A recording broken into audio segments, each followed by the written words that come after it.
Hello friends, welcome to Ramees food and vlog. ഇന്ന് നമ്മൾ തയ്യാറാക്കുന്നത് ബീട്രൂട്ട് പച്ചടിയാണ്. അപ്പോൾ നമുക്ക് വീഡിയോയിലേക്ക് പോകാം. 2 ബീട്രൂട്ട് ഗ്രേറ്റർ കൊണ്ട് ഗ്രേറ്റ് ചെയ്തെടുത്തതാണിത്. ഇതുപോലെ നല്ല തിന്നായിട്ട് വേണം ഗ്രേറ്റ് ചെയ്തെടുക്കാൻ. ഗ്രേറ്റർ ഇല്ലെങ്കിൽ ചെറുതായിട്ട് കട്ട് ചെയ്തോ അല്ലെങ്കിൽ മിക്സിയിലൊന്ന് അടിച്ചെടുത്താലും മതി. ഇനി ഇത് വേവിച്ചെടുക്കാൻ വേണ്ടി ചൂടായ പാനിലോട്ട് ചേർത്ത് കൊടുക്കാം. ഇനി ഇത് വേവാൻ ആവശ്യമായിട്ടുള്ള വെള്ളവും ഉപ്പും കൂടെ ചേർത്ത് കൊടുക്കാം. വെള്ളം വളരെ കുറച്ച് മാത്രം ചേർത്ത് കൊടുത്താൽ മതി. ഇനി ഇത് അടച്ചു വെച്ച് 2-3 മിനിറ്റ് വേവിച്ചെടുക്കാം. ബീട്രൂട്ട് വേവുന്ന സമയം കൊണ്ട് നമുക്ക് ഇതിലേക്കുള്ള അരപ്പ് തയ്യാറാക്കിയെടുക്കാം. മിക്സിയുടെ ജാറിലോട്ട് 1/2 കപ്പ് അളവിൽ ചിരകിയ തേങ്ങ ചേർത്ത് കൊടുത്തിട്ടുണ്ട്. തേങ്ങ കൂടിപ്പോകാതിരിക്കാൻ ശ്രദ്ധിക്കണം. തേങ്ങ കൂടിയാൽ പച്ചടിയുടെ കളർ ലൈറ്റ് കളറായി പോകും, അതുകൊണ്ടാണ്. ഇനി ഇതിലേക്ക് ഒരു ചെറിയ കഷ്ണം ഇഞ്ചിയും 4 പച്ചമുളക് എരിവിനനുസരിച്ച് ചേർത്താൽ മതി. ഇനി ഇതിലേക്ക് 1/4 ടീസ്പൂൺ ചെറിയ ജീരകവും പിന്നെ ഇത് അരക്കാൻ ആവശ്യമായിട്ടുള്ള തൈരും കൂടെ ചേർക്കാം.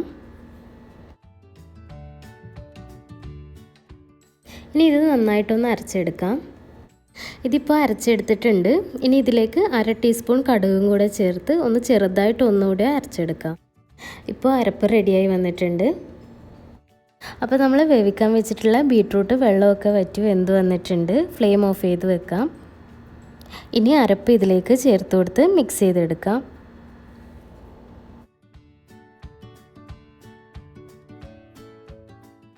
ഈ സമയത്ത് ഇതിൽ തൈര് കുറവാണെന്ന് തോന്നിയാൽ ചേർത്ത് കൊടുക്കാം. അതേപോലെ തന്നെ ഉപ്പും നോക്കിയിട്ട് ചേർത്ത് കൊടുക്കാം.